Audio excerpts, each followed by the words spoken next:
Hey everybody, it's Thursday night, 9 p.m. Eastern. It's Get Vocal. It's the Crawlspace hour. What's going on? I'm Tim here today with Lance. What's up, Lance? Another week has gone by, Tim. Another week has gone by, and here we sit. And in the Get Vocal universe, the Get Vocal vortex, and we love it. And we are looking at a chat room that is ridiculous right now. It is full. And so if you're watching this on Facebook, YouTube, or Twitter through the Crawlspace page, feel free to click that link and come into the Get Vocal chat room. It is the best way to interact. There is a very active chat room here, and there's a really great community here. So if you want to chat with people who are, people who are fans just like you, like-minded people who enjoy the true crime genre. Thank you, Alex, for that. That was very generous of you. I'm gonna say there's this Vcoin thing that's going on right here. We are more than happy to donate anything that we get from this particular episode to any charity. We know that Julie Murray has a charity for the GoFundMe that Julie Murray started for the search efforts for Maura. We're more than happy to donate all of the Vcoin funds for that. So if you have Vcoins, throw them in there. Let's put those funds into, there we go. Thank you, Shannon. Let's put those funds into Julie Murray's GoFundMe. All right, everybody. Well, wow, it's been a pretty eventful few weeks out there on social media in the Maura Murray community. We're just here to try to make sense of it. We don't have all the answers to some of these questions, especially this voicemail thing. We don't really know anything about this. And James Renner was supposed to join us tonight to help us unpack this or try to make sense of this. But I don't believe he is going to be able to join us. He's got a birthday party, his kid's birthday party, so he's not going to be able to make it tonight. He did give us some information, at least a text with a few lines about what he was going to say, or at least what he thinks about this. So we'll get to that in a little bit. How's it going, Lance? Oh, how you doing? It's going okay. I mean, we released the episode today. We had the intro, and in the intro, I mean, it does come off as fiery, and I just hope it doesn't come across as being petty or anything of that nature. There's just so much going on, and just like being the brunt of an assault for days and days and days and days, and just wondering why, instead of this nonstop assault, why aren't we working together? And that just blows my mind. And it wasn't just on Twitter. You know, where your email is being hacked on a daily basis, Tim.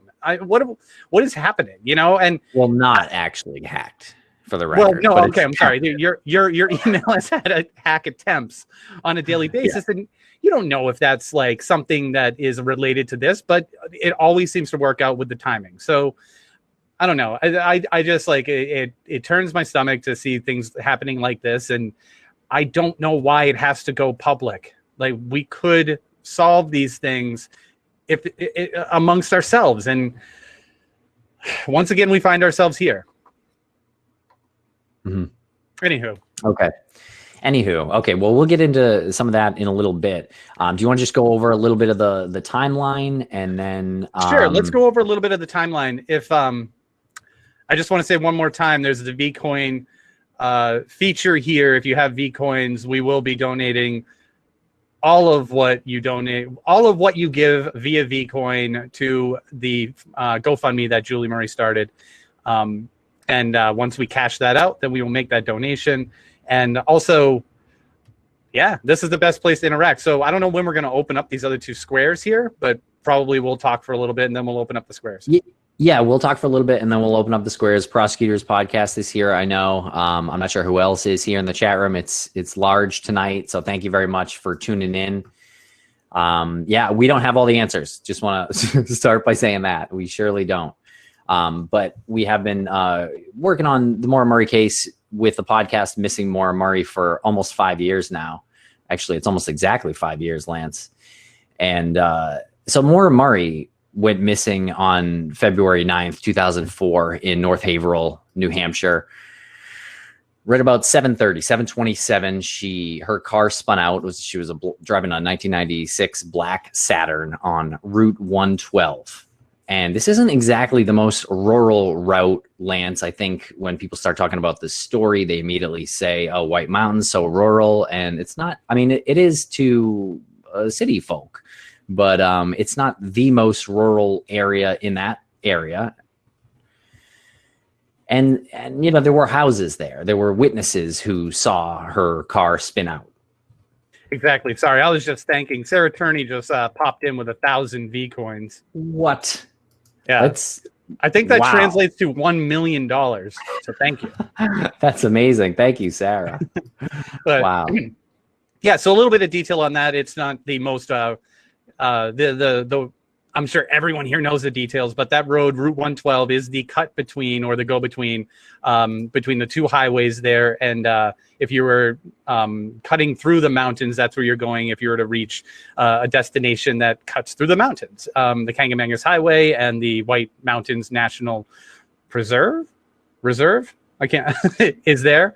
Yeah, but it's a pretty. If you are vacationing up in that area and you are heading from Point A to Stowe or Bretton Woods or something like that, then you would be going through there. So it is traveled by tourists on occasion. And February probably was a pretty big tourist season for skiing.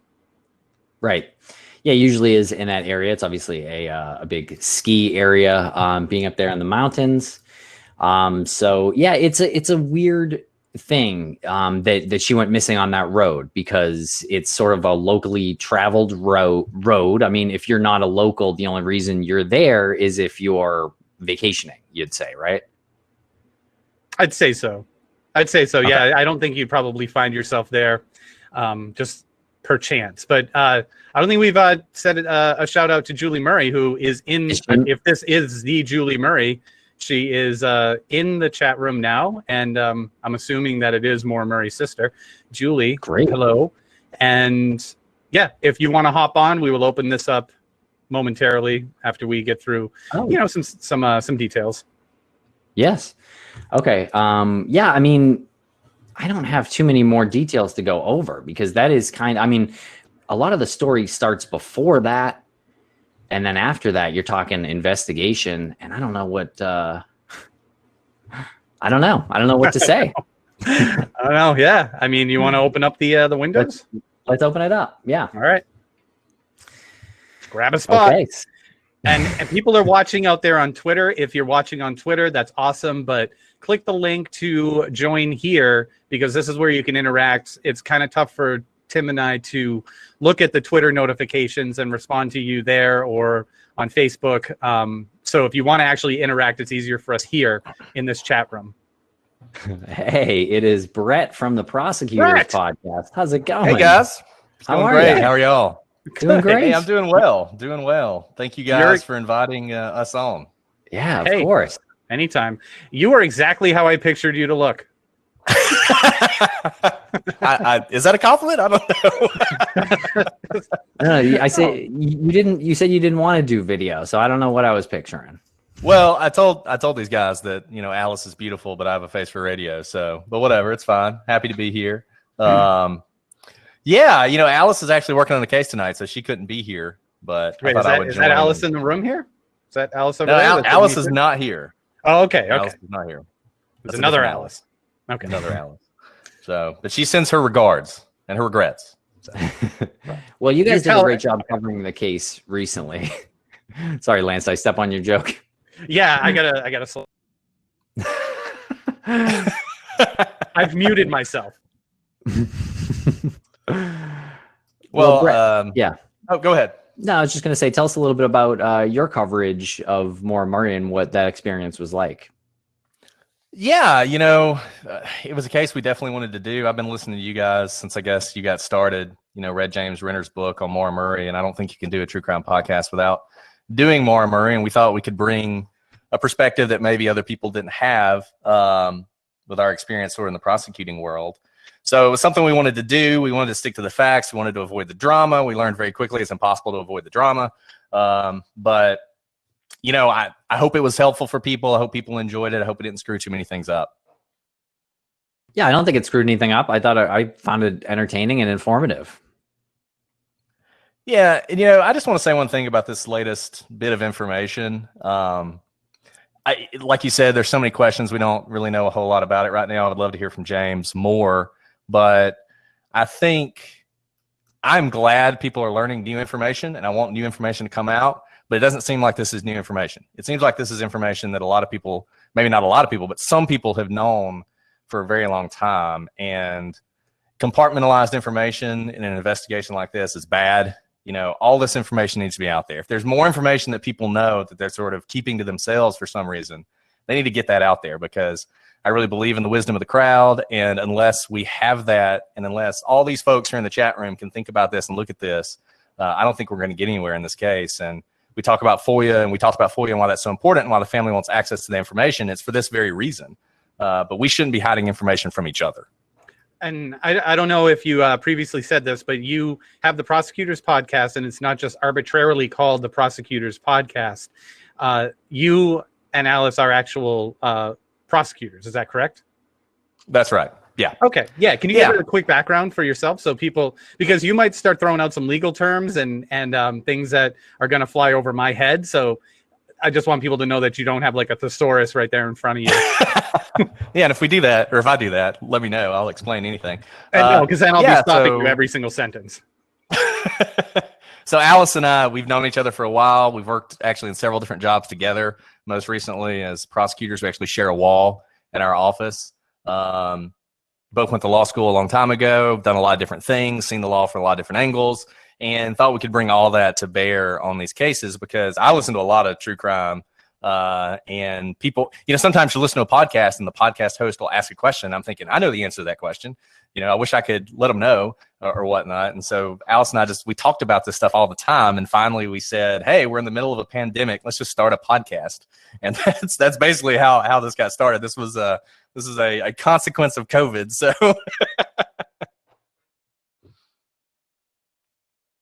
Well, glad you're here on the scene. I think you're adding something already to the mix. Yeah, and like Lance said, I think you guys come with a professional background that obviously we can't match. We're just a bunch of jabronis. I mean, for real. Whatever. I could give you some. I could give you some insight on how to properly structure a comedy murder mystery dinner theater, but probably not very useful in your world. Court of law. Yeah, well, in a court of law, I mean, right?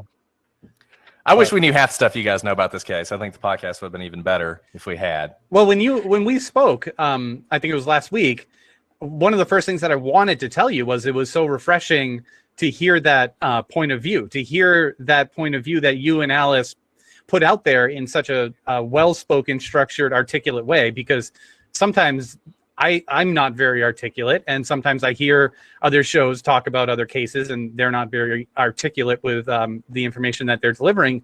But especially hearing information about this case that Tim and I have been so entrenched in and pretty much have made it our lives. It was really cool to hear somebody talk about it in such deliberate, articulate detail. Well, yeah, and we have that perspective. But, I would just say our perspective might be different, but I think everybody's perspective is valuable. If that makes sense. I feel like everybody comes at this case from a different place, and that perspective adds, just looking at evidence in a different way. We talked about that the emblem on the Saturn, and that may be completely irrelevant, but it wasn't like we came up with that because we were prosecutors. It was just different eyes looking at it.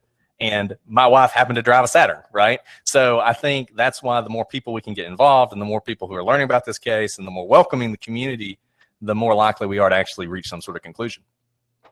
Yeah, and I thought that was an interesting theory. You guys came up with that at the end of, I think the fourth episode. You guys thought it could be likely about Maura and Patrit Vasi, which is a young man who was struck by a car right around the time when Maura went missing. I think it was that Thursday night before she went missing. And and so he was actually in a coma, and he I believe has lifelong injuries because of this. Yeah, I don't even tragedy. Yeah, I don't even think he tragic remembers accident. There that were a lot night. of hit and runs. Yeah, I believe that is what was said about that. Right. Good point. Good point. Right. There, that area, UMass, especially that time, was just scattered with hit and runs. That was a very, very bad area. There was a lot of students who got hit. Not all of them were that serious, but Patrick Vassy was hit, and he did go into a coma with head damage. And then when he came out, I think he remembered just a little bit, but he doesn't talk about it because he just doesn't remember the rest of it. And it did happen, correct me if I'm wrong, it did happen the same night that Maura received the call that made her break down at her job as the checkpoint there at the dormitory, where she was walked back to her dorm by Karen Mayotte. And there have been, the theories go back and forth about like what that phone call was that she had. She broke down. Was it because of her sister? Was it because of this or that? And we've looked at the phone records, and according to the phone records, it most likely was not because of Patrick Vassy, because he was hit after she was, well, that's the other thing. There are two different accounts there. So that's why you can't just look at this. And what makes the most sense, though, is that Maura was walked back to her dorm before Patrick Vassy was hit, because he was hit after he left a bar and he was walking home, and he probably left the bar after 10:30. And Karen Mayotte's account, her original account, was that Maura received the call in the 10:30 hour. If I'm correct, I'm literally doing this from memory, so I could be wrong. She said that on your show, but didn't she eventually retract that information and say that it was much later? She did receive the call from her sister around 10:30. There's no question about that. Right. Yeah. And on your show, she said that she walked into that dorm around 10:30. But my understanding is later on, she thought about that again and realized that her time was off because she was thinking that the dorm schedule for the weekday, not the weekend, and Thursday was actually the weekend schedule. And so Maura would have been there much later. And so it was closer to 1:30 that she walked in and found her. Now, you guys know a lot more about this than I do, so I may even be wrong about that. No, you're right, though. I mean, if she was found at 10:30, then yeah, she didn't hit Patrick Vassy. and you're right that there are kind of two timelines regarding that, and I'm not really sure which one is accurate. And look, I want to just to correct one other thing you said. I don't think it's likely that she hit Patrick Vassy. I think it's possible, and I think people for a long time had sort of discounted it as impossible, and I don't think that's the case. And for anybody who's joining, we decided that the V coins, if you have a V coin balance and you want to give some V coins, we decided that everything that is donated, everything that's given here is going to be donated to Julie's GoFundMe for the search for her sister Maura. So throw those V coins into the hat. Hey, what's going on, guys? You're on mute, Tim. How's it going? How are you? What's up? You guys, I just want to say you guys have been doing a great job ever since the beginning. I really think you guys, your heart's in the right place. I just want to know where's Bill? I thought he was going to be here tonight. Thanks a lot. I don't know. I do not know. I did not hear from him that he was going to be here. He might be here or watching on one of the social I saw him post it on one of the things. A lot of talk, no walk. I was looking forward to it. Yeah, I would like to ask him about the voicemail a little bit. I mean, I really am confused about this entire thing. So, who knew when and what those implications are, I don't even know, to be honest. So we need some help breaking this down. Yeah. He can answer a lot of those questions really quickly, Yeah, the issue, I think, is we're not sure exactly how far any legal situation goes, and maybe he should not be talking. Maybe his lawyer is telling him you probably shouldn't go on and say things. You know what I'm saying? I have no idea. Right, no, I understand. But he's doing a lot of talking about everything, really. So it's just kind of. That's true. He's ranting about everything else. He might as well rant about something that has some substance. It could, address a lot of the questions people have. That's a fair point. No, I think he could come out and talk about this for sure, because I don't know if he was waiting for us to do it. I think it was kind of put out there like we had information regarding this. That is not the case. We do not. We were going to have Renner on, who really wrote about this originally. So yeah, it's not our story. So we're just trying to. You guys have always been transparent with everything. You guys have never tried to fabricate or sensationalize anything, as far as I've seen. Thank you. The way the timeline sort of worked with Bill was that we always put out there from the beginning that he had an open door policy to come on the show and to talk about anything. Right. And we literally said to him, James Renner is saying some pretty inflammatory things about you. Feel free to come on the show to talk about those things and perhaps, shed some light on that. And some time went by. We received an email. We had a phone call, a couple phone calls. More time went by. And just recently, in the past few months, we had a few Zoom calls with him to gain trust. He wanted to gain our trust. And we said, that's fine. And we had a few Zoom calls, but our notes on the Zoom calls, we started looking at some things that he said before. And I mean, things weren't lining up. And we wanted to really ask him more detailed questions about these things that weren't lining up. And it really could just be someone misspoke somewhere along the lines. But Tim and I are trying to do the right thing with this show. And also there is a trial coming up for him. That's not fabricated. There is a trial coming up, and it's kind of tough for Tim and I to have him on, because it was presented to us, hey, we should all do it. Prosecutors Podcast 107, Missing Maura Murray, we should all do one together. Bill Rausch is there, and we should all get along. But we were like, this guy's on trial. Like, it's really hard for us to turn a blind eye to that. Like, I can't do it. Tim can't do it. And so that's where that moral, conundrum was. And then it all fucking blew up. Yeah, I mean, the last thing we want to do is take shots at people on Twitter or on the podcast. I hope people understand that. That is the last thing that we have any interest in doing. And we were pushed past the breaking point on Twitter and the podcast. And I'm sorry that it happened, but that is what happened. We to your point, Bill was talking a lot, and he was really calling out Maggie, and he was calling us out that night. And I don't feel great about that Twitter blow up, but everything we said in the episode today is true. And again, I don't feel good about that. I'm not here to attack somebody. That is not what we're here to do. Yeah. So, but yes, you're right. We need answers, and he could answer these things. Yep. And you just mentioned Maggie, Tim. There was also some talk about how Maggie might have received some information or something. I'm trying to get my head wrapped around it. That she had some information, maybe the transcript from the Oxygen TV show that was supposed to be kept confidential. That was never given to us. There's never been anything like that. We knew she had something like that, but she literally said to us at one point, I will get sued and my career will be ruined if this gets out. Like, if I pass this to anybody else, if anyone's eyes see this, my career is ruined. And we never asked for it. To my knowledge, James Renner never asked for it. So I know she just put a statement on Reddit about maybe she told some people some notes that she took about it, but we've never received anything. Yeah, anything in detail, any official document. Nothing. It has nothing to do with us. Yeah. And you look at what a TV series is made from. Like, how many people are a part of that? There's dozens of people who have access to that, and to just think that it's like this little shout out to Dr. Shiloh and Dr. Scott, to think that there's some dark triad that is operating behind the scenes that were was part of the Oxygen show is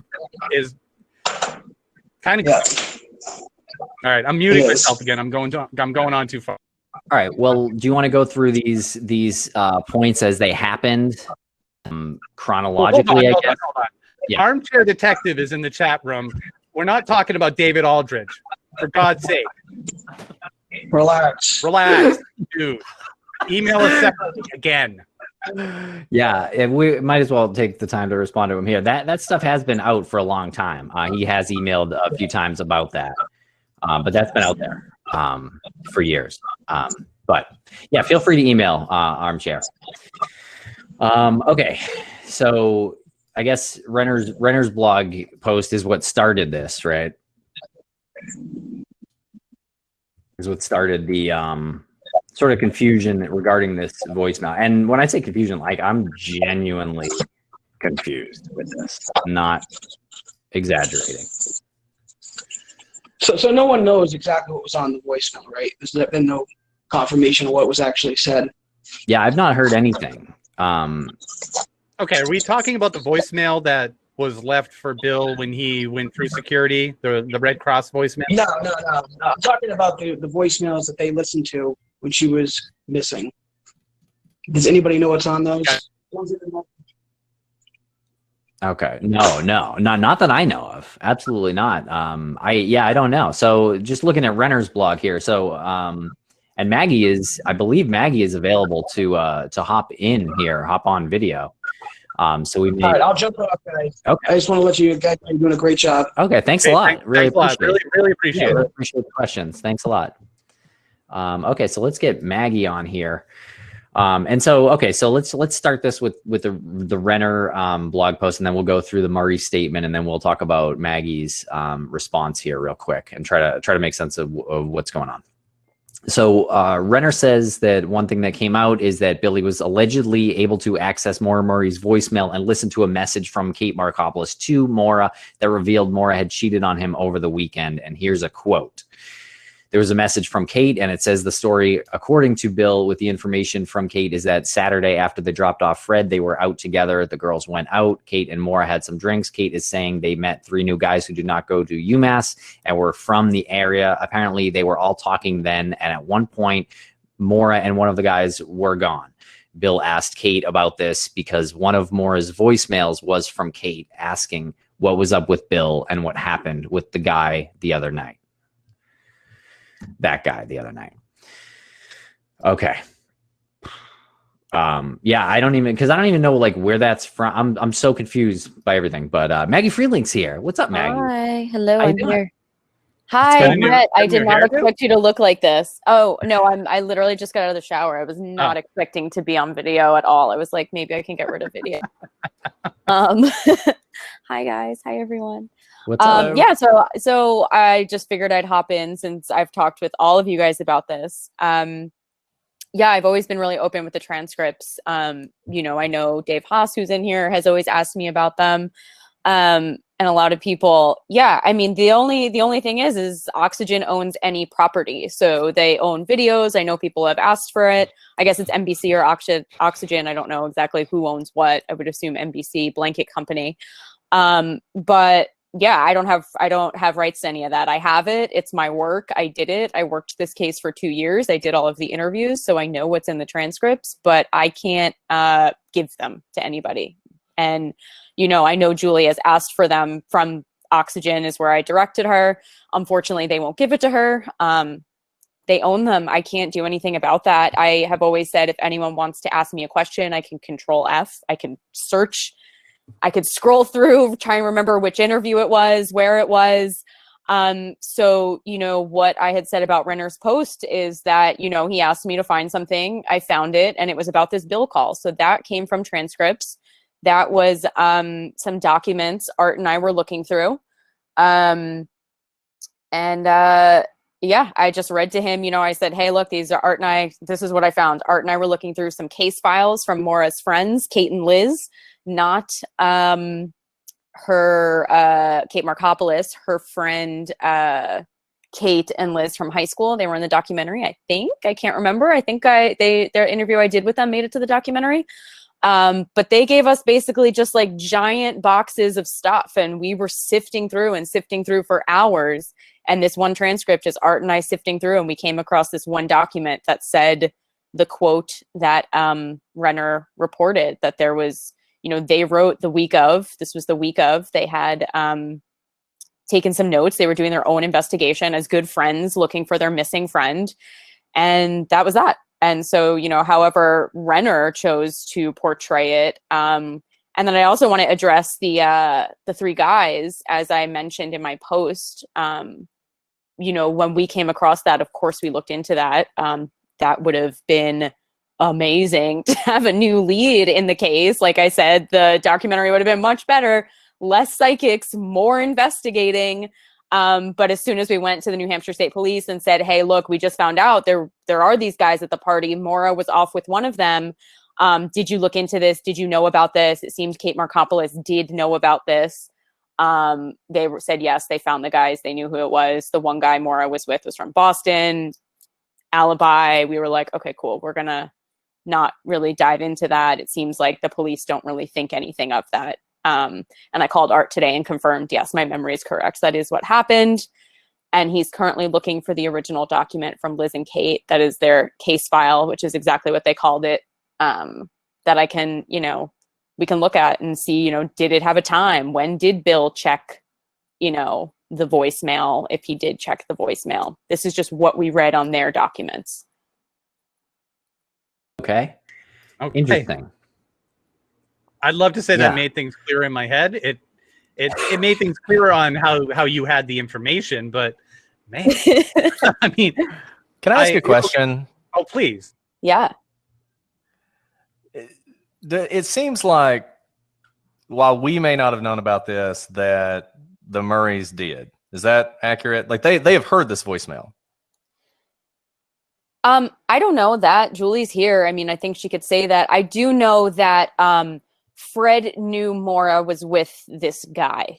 That I do know, because I know that we had specifically asked him, what did Kate tell you about that night? And I guess so I know Kate had like a private conversation with him. And I'm assuming naturally Fred would never want to say, Maura was with some guy. I understand he's, protecting his daughter. So it does seem like Fred did know about this. So I guess from their statement, Bill's mom listened to the voicemail.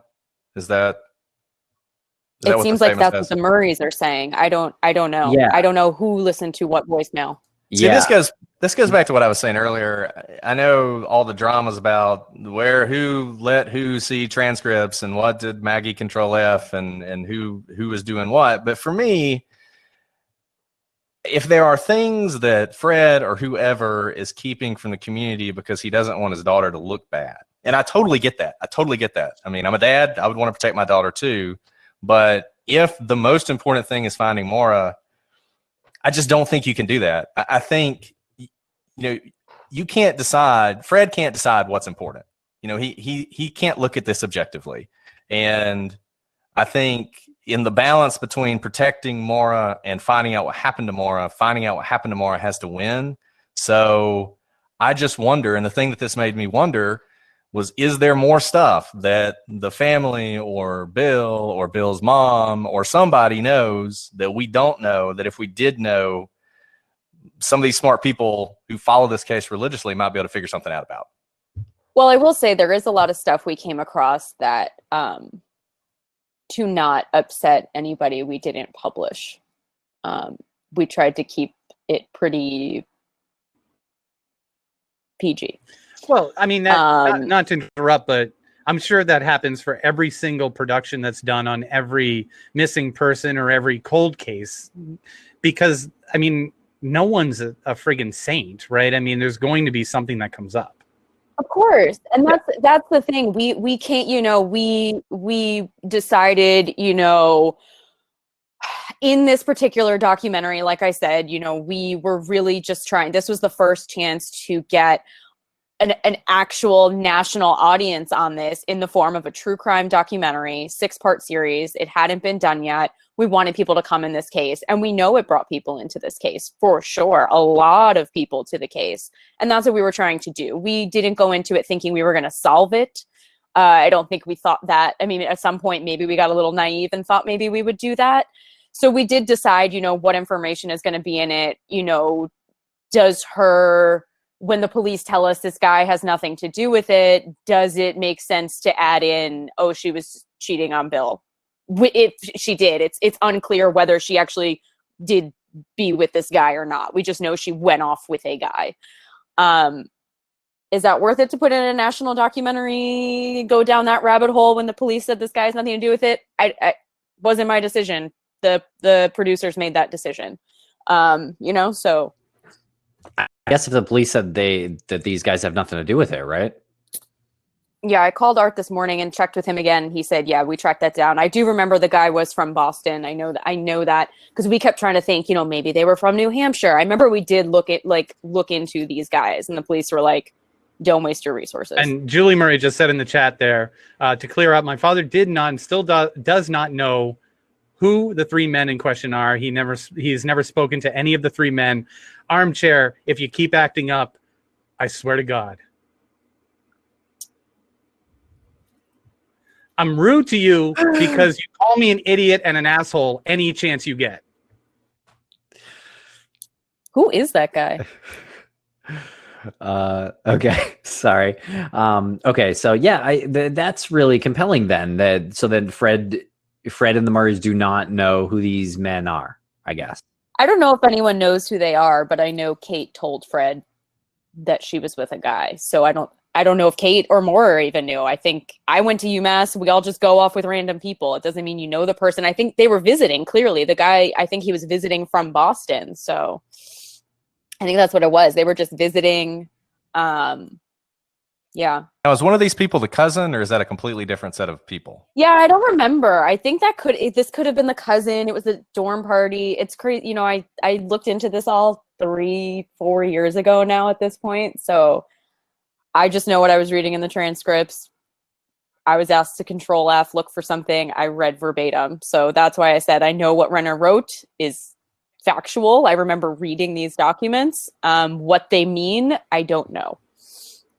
And Julie Murray just said the Attorney General Strelzin stated, no one has been cleared, myself included. That's true. I mean, we don't even have, this is still it's still a missing person. Yeah, that's a great point. Absolutely. So then the identity of these guys, I guess we're trying to find the identity of these guys. Is that what we're saying? Personally, I'm not going to attempt that. I know that the police did believe that they had alibis. So I am not going to do that. If someone else would like to find them, I think you'd have to talk to Kate Markopoulos. Yeah. So if she even knows who they are. So does that mean Kate was holding back at one point, or am I going a little too far with this already? No, I've always thought Kate told the police everything, and I think that's how they found these guys. Okay. And I think the guy is in Boston the day she just, I don't think, I don't know. Personally, I'm not going to look for them. Julie just asked you, Maggie, if you know their names, can you give me that info? I don't know. Gave Renner the info you provided him. I absolutely do not know their names. And I said that in my statement today. The police never gave that to us. I don't think we even asked for them. Our Art was the one in communication. And when I called Art today, we don't know who they are. 100% do not know who they are. And Kate would. If you have a line to Kate, she would know who they are. If she knew who they are. I don't know how the police found them. So Kate might have known. And that's exactly the kind of information the police would never share with anybody. Of course. That's what I mean. They never gave it to us. Art, I don't know if Art even asked for it. So. And that is a great question, Armchair. Why are we talking about this? How is it tied to her disappearance? Well, we have to look into everything, and there's information out there, and sometimes information comes up after you've been looking into something for so long, and you get new information that's confusing. You want to sort of suss it out and come up with just spitball ideas, workshop ideas, figure out, like, is this important? That's what we're doing. Yeah. And look, and this is complete. Yeah, I know. And yeah. I was just going to say that's what Art and I did going through these documents, and then we followed it up, and Art and I didn't think there was much to it other than, a bunch of college kids getting drunk, going off with a guy, and that, I thought maybe she was upset by it. I always thought maybe this man assaulted her is what I always thought. Maybe that could have been something that happened. Maybe she just went to talk and something happened, and that's what could have upset her so much. Was always a question that I thought maybe happened. Jake actually has a good question. Why can't Kate and Sarah give those names to Julie? That's what I just said. I just Yeah. went to Julie's response. I said, I assume Kate and Sarah would know. And yeah, Art's looking for these documents. I don't know if we even have them, and he believes these are shareable because the documents given to us by friends and family were not property of Oxygen. So if we do get this case file, as Kate and Liz called it, Julie, I'm happy to share with you if you want to email, text. Yeah, I think it's kind of strange that we haven't heard from those guys, right? I guess, but you're probably going to stay the hell out of it if you could potentially be implicated in a way like that, even if you have been cleared. But now again, I'm confused if Art and I guess they're saying the police Strelzin are saying it's cleared, but I that sounds conflicting to me. No one can clear anybody until she's found. The police don't put stock in them is like the correct terminology. These guys had alibis. One of them's in fucking Boston the day she goes missing. The one she was with is what I know. Oh, okay. And can I just say, if they're three random guys, they're three random guys. If one of them's Kate's cousin, all she has to do is pick up the phone and call her cousin and say, "Hey, who are those two guys you hung out with?" I forget where the cousin thing came from. That I don't remember. But and just on why this might be important, she would not be the first person to meet somebody on a weekend, kind of fall head over heels with them and say, "Hey, let's have a rendezvous," in the White Mountains. I mean, sure. That's complete speculation, but this could be important. We just don't know. And guess to 8080 said not Kate's cousin, Sarah's cousin. Okay, well, ask Sarah. Sarah should know. Yeah, I believe that is someone referenced that is kind of all over Reddit as a fact. We, as far as I know, I mean, I don't know about that. I know it's on Reddit as a fact, but I don't really know if it's true or not. I want to say one more time that if anybody's watching on Twitter or Facebook or YouTube, the best way to interact here is here on Get Vocal in the chat room, and we will be taking the Vcoin deposits and putting those into Julie Murray's. Thank you, Jason. Putting those into Julie Murray's GoFundMe for Maura. So another Jason, not Jason Watts. Not Jason Watts. There's more than one Jason. There's a lot of Jasons. I think Jason was talking about that earlier. Okay, so the Murray statement here, they said that the truth is that the week Maura disappeared, Sharon Rausch contacted Sprint to gain access to Maura's voicemail in order to assist law enforcement with our family and our family with the ongoing search. It was because of this effort that our father reached out to Maura's college friend and learned of the existence of the three men Maura was introduced to on the Saturday night. Okay, so Fred apparently learned of their existence and this story, but not their identity. That makes sense to me.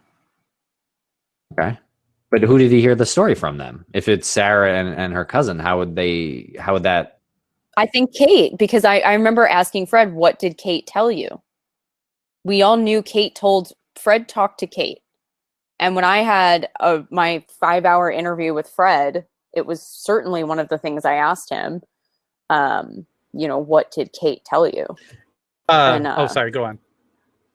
No, go ahead. If guest 8080 wants to hop on, I will hop off because you seem to have some information. And no, I'm gonna hop off. No, I just wanted to say that the offer is always. Oh no, I didn't mean for that to happen. No, your face is so pleasing. Don't. No, come back. But if guest 8080 wants to come on, feel free. I don't think the host should leave. I'm sorry, I interrupted you, Maggie. Go on. No, I was just saying, whenever I told Julie I couldn't give her the transcripts, myself and the producers all said, anything you want to know, we'll tell you. And everyone's known that. I mean, the information in there is my work. I did that. I'm free to share information. I can't share transcripts. So anyone who wants to know something, Renner took advantage of it and said, hey, I want to know something about this. Okay, so we know that they listened to the voicemails after Maura went missing and accessed that information and passed that along to the police. The police were able to, or at least Fred was able to talk to. I don't think we know who listened to what when. Or when you say they listened Right, to. right. Good point. Yeah. Okay. Shannon. Murray's statement Yeah. says that the mom listened to it, right? I mean, isn't that what it says? I didn't Yeah, memorize it. Sharon Roush is Bill's mom. Which is, I want to know how that comes, because the notes from Kate and Liz say Bill listened to a voicemail from Kate that said, hey, what happened with that guy the other night? So maybe Sharon listened and related to Bill?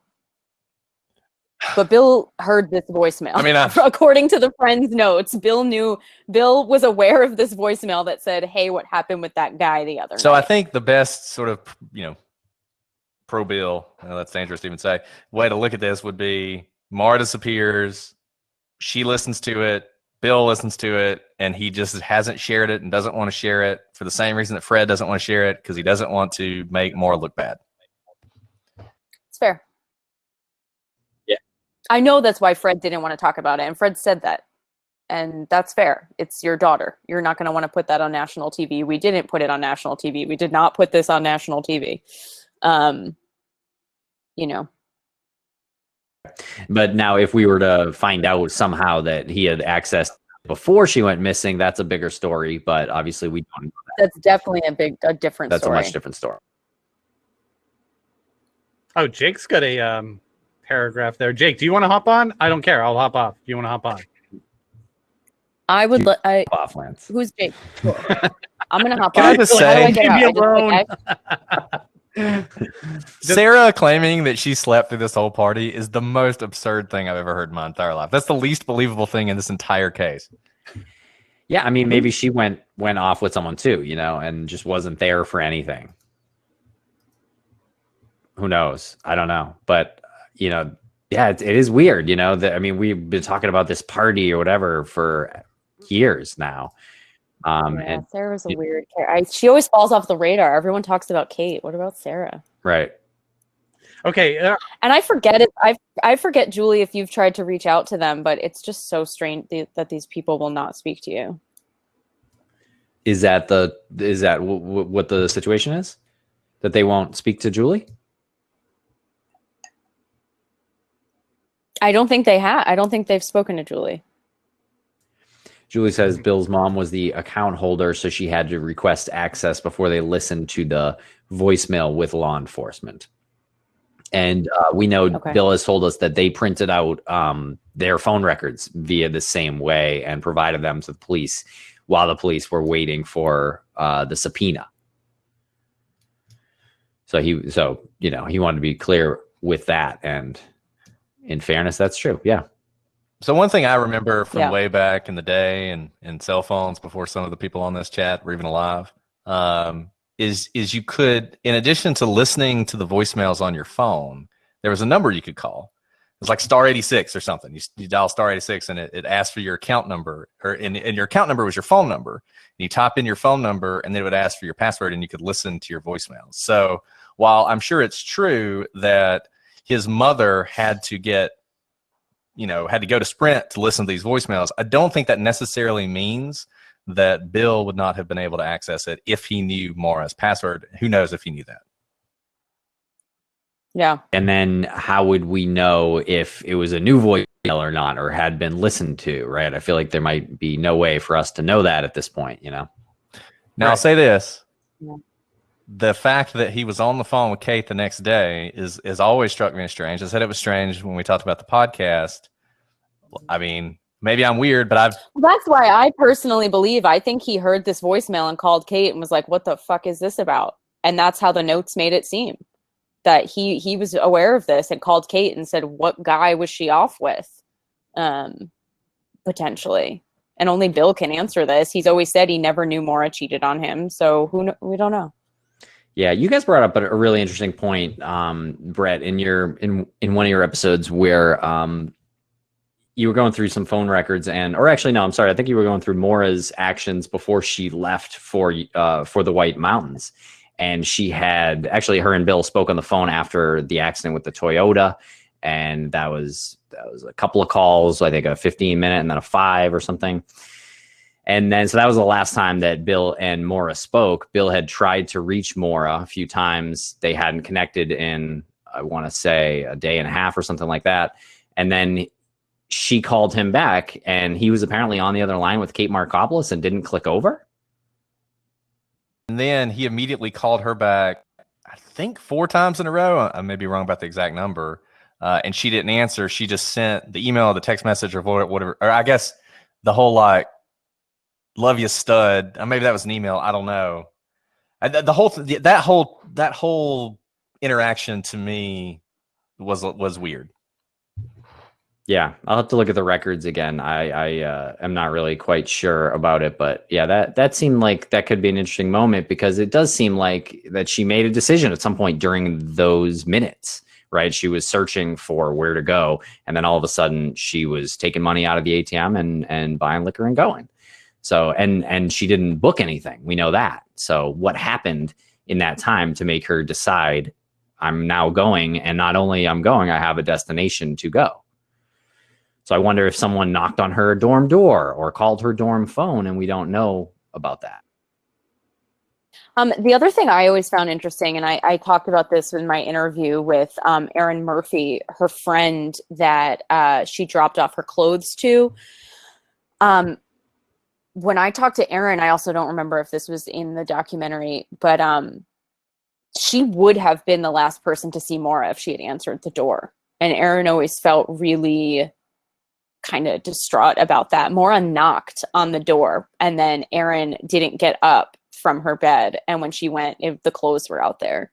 So it's just interesting to think also of her mindset. It wasn't like she wasn't trying to see somebody either. She knocked on Erin's door and possibly would have had a conversation with her, possibly would have stopped and talked to her, you know? So I really always thought that little bit of information that Erin told me was really interesting. And Maggie, I think you may have been the one who told me this. I don't remember. When Erin talked to Maura on the phone before that, we said, and I think this is true, that Maura was upset even at the time and was sort of crying, and Erin asked her if everything was okay, and she said no, and she asked what's wrong, and she said, "You're my sister," again. The same sort of thing that she had said earlier, which I always thought was interesting as well. Yeah, I do believe Erin said that. Yeah, I don't know what my sister really was about. I think we've all been kind of re-questioning whether, you know, what Kathleen told me would have really set her off that much. I know, Brett, you and I talked about that. So I think that's still quite interesting. And Julie, is that Alice?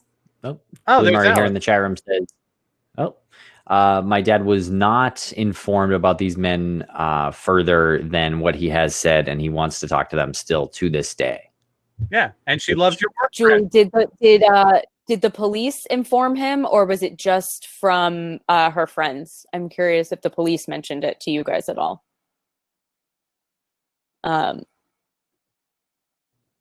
And that is Alice. Hi, Alice. If anyone wants to jump in, literally just say, Maggie, get out of here with your wet hair and whatever. I'm happy to I want to make one more push for the V coin. If you have V coins, we'll be donating them to Julie's GoFundMe. If you're listening anywhere else but on Get Vocal, pop in on Get Vocal, get V coin. We'll probably go a little bit beyond 10 o'clock tonight. So any little bit counts. We'll we're still not sure how the V coin thing works, but whenever they'll cash it out with us, we will donate that directly to Julie Murray's GoFundMe. Yeah, absolutely.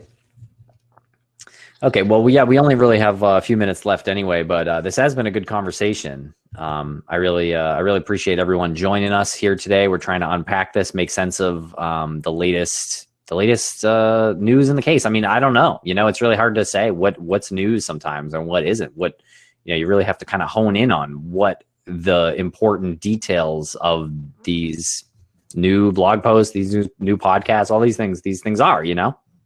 It's hard sometimes. You need to talk about it. Yeah. I think this whole question of, is this new information or is it not, it seems like people knew, and it seems like, you know, it's information that the community can now dig into. Julie wants to know who these guys are. I think there's resources out there to potentially find out. I mean, look, we could keep we could certainly keep their identity private. You know, if anyone's out there, I mean, how could you not be interested in the case if you're one of those guys, right? Like, you're unaware of the documentary and everything. Like, I don't know. I don't think we know that. Here's the thing, though. It's like Brett was saying, and like, you know, working closely with law enforcement in, you know, my career, your career, they know the identities, I'm sure, and they're not gonna release that. I mean, these guys might honestly might have nothing to do with it, and to put their names out there it could potentially ruin Should their we start lives. guessing names? You know, Just start wildly guessing names. Who knows? Could be right. We just go through the alphabet. No, I mean, if someone you know knows anybody like or wants to contact us who was a part of this, you know, obviously we would not put your name out there. If you want to talk to the Murrays, you know, that would be great, because that would be additional information. But that, you know, it's strange to me that we haven't heard about that in whatever 15, 16 years and haven't heard of like from those people or that ever actually happened until now. Yeah. They might not even know, you know, like, you know, I watch so much true crime stuff. It's like, actually, I was working on a case the other day where, you know, this guy is in prison, he's wrongfully convicted, and his alibi witness had no idea until 10 years later. She writes to the wife and goes, oh, actually, I saw him that night. You know, they might not even know. Yeah, I mean, we're just in the middle of it all, right? So we just think that this is the world and this is what everybody knows. And, you know, there's somebody out there in like North Dakota or something who's like, what? This is going on now? Oh, yeah, I remember that. Actually, that's so funny. Someone made a point. If the cops talk to them, they would know. That's a good point. Or they might not know she's still missing. Right. They might not know she's still missing. Right. But I'm really glad that this all happened tonight. Julie Murray just posted the website, MauraMurrayMissing.org, and that direct email to her. So yeah, you can reach out on that website. And this has been really amazing because all of these people are coming together. They all support you, Julie, and your family. And hopefully this is the foundation that is needed to bring answers at some point, because most of these people, we got some prosecutors in here. It's great. Most of these people want answers, and a lot of the everybody in here wants answers. And I think most of them have the right way to go about doing it. Sometimes people don't go the right way. Sometimes people don't go about it the right way. But their heart's in the right place, is what I'm saying. Thanks, Armchair. You know, I'm warming up to you now. Thank you. Wow, everybody. Yeah, wow. Look at everyone coming hour together. has just flown by. Is there anything else anyone wants to hit on before we wrap up here for the wow, thank you, Elise. It's ridiculous. Yeah, wow, thank you. The V coins are just flying. Going in. Richard asked, honestly, Richard, I really found the friends information the most interesting, and that was this information that was shared by Renner. These girls, you know, at the time, college girls did so much work looking for their friend, and this information is fresh from back then. I mean, there was something in the transcripts about Kate and Liz talking about Bill looking for engagement rings. I mean, I hadn't really known much about that. So, you know, there's a lot in their information, and, you know, so that's what I think is in the transcripts. Is there a second most interesting thing that you can think of off the top of your head? Really putting you on the spot here with this one. No, no, not really. All right. Well, we should revisit that though. Yeah. Shannon saying Amanda is begging for the GoFundMe link. We keep saying this GoFundMe. I'm so sorry because I've been talking and stuff. I haven't been able to put the GoFundMe link in there. We'll get that up. Everyone hang tight. That GoFundMe link is about to go up, I'm hoping.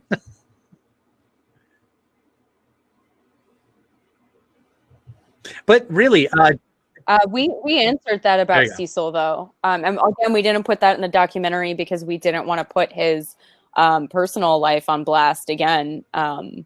He had Alzheimer's. He's very ill, very, very ill. Right. So, you know, we knew that when we did the interview. He was gracious enough to do an interview with Alzheimer's And I think we had to think,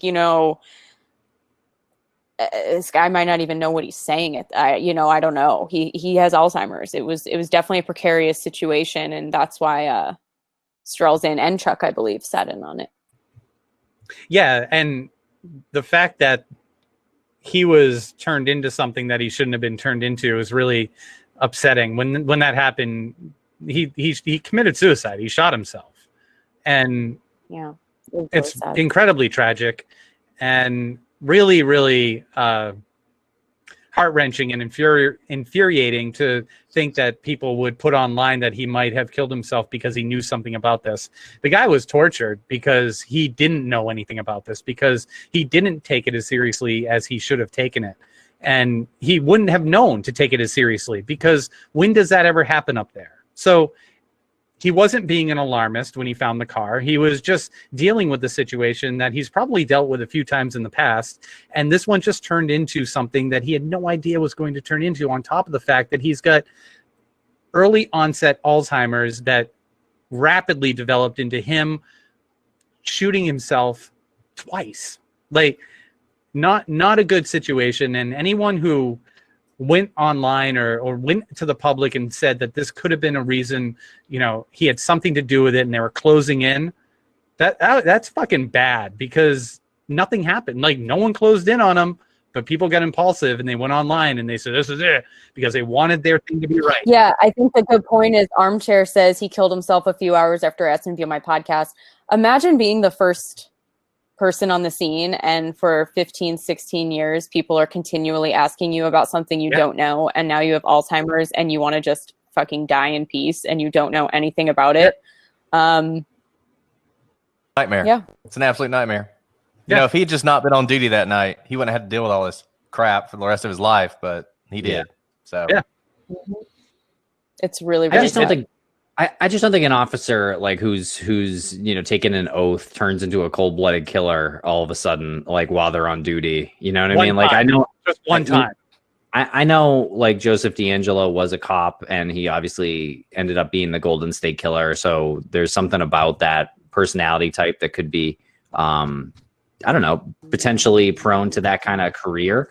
But I just think that's so far-fetched to assume. Dr. Shiloh says GSK was a cop for a hot second, which is true. I mean, Cecil, that was in his blood. Like, he did that. He rose the ranks, and he was not. GSK was a serial killer too. It wasn't a one-off thing for him. Right. Cecil Smith or Bruce McKay weren't fired for stealing a hammer. Right. So, okay, everybody. Well, thank you so much for joining. Are we done here? Is there anything else? One more push. Get some V coins into the account here to put into Julie Murray's GoFundMe. The link was posted up there. If you scroll a little bit, you'll see the link to the GoFundMe. But this, I'm assuming, is going towards search efforts, expenses, testing, anything that's going to bring answers. Thank you, everybody. Is Jake and Folk Stop the same person? Did you guys research together? Because you have very similar ways of delivering your information. Reach out separately. Let us know.